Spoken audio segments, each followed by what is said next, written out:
Protestat e qytetarëve, me të thonë të drejtën, qytetarët gjithmonë kanë të drejtë. Sepse faktikisht e thadhe burimi është një produkt bazik.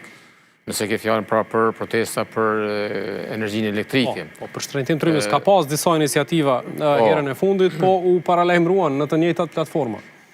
Po, për megjithatë, pra po the me shpresën e vetme që të ketë një harmonizim, të ketë një stabilizim për ndryshe edhe protestat qytetarë pra duhet merren në një farë mënyrë si kritik për institucionet qeveritar që të fillojnë pra të mendojnë seriozisht për një qëndrueshmëri energjetike, pra si produkt bazik. Pra është e drejtë e qytetarë pa diskutim që në format e tilla, pra normal në format pa dhunshme, jo të dhunshme të tjera, por ta shfaqin pakënaqësinë e tyre pa diskutim. Ishin disa postime të ajo iniciativa, asnjë cent më shumë. Po herën e fundit që kena protestu në rreth ekstra 1%.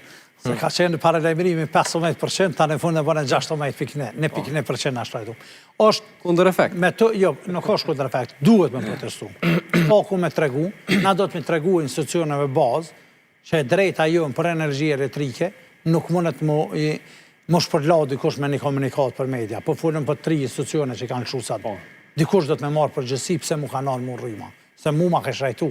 Edhe arsye që unë me shajtim të rrymës, unë e kom pague keq menaxhimin tënë, e kom pague devijimet cilët kanë ndodhur për shkak pa aftësisë tone, jam të pague keq menaxhimin e keku që i bjen blloku çdo 2 javë, sa do të më ditë kur do të më lëshuë, kur do të më nal, se përpara s'u ka ra, edhe në fund protesta është një për arsyeve që na i tregojnë që ata njerëz që janë, që marrin vendime, si qytetari, nuk duhet me pague për fajet e tërhun. Thënë të drejtën, faktikisht, besueshmëria e sistemit nuk mund të jetë 100% kurrë.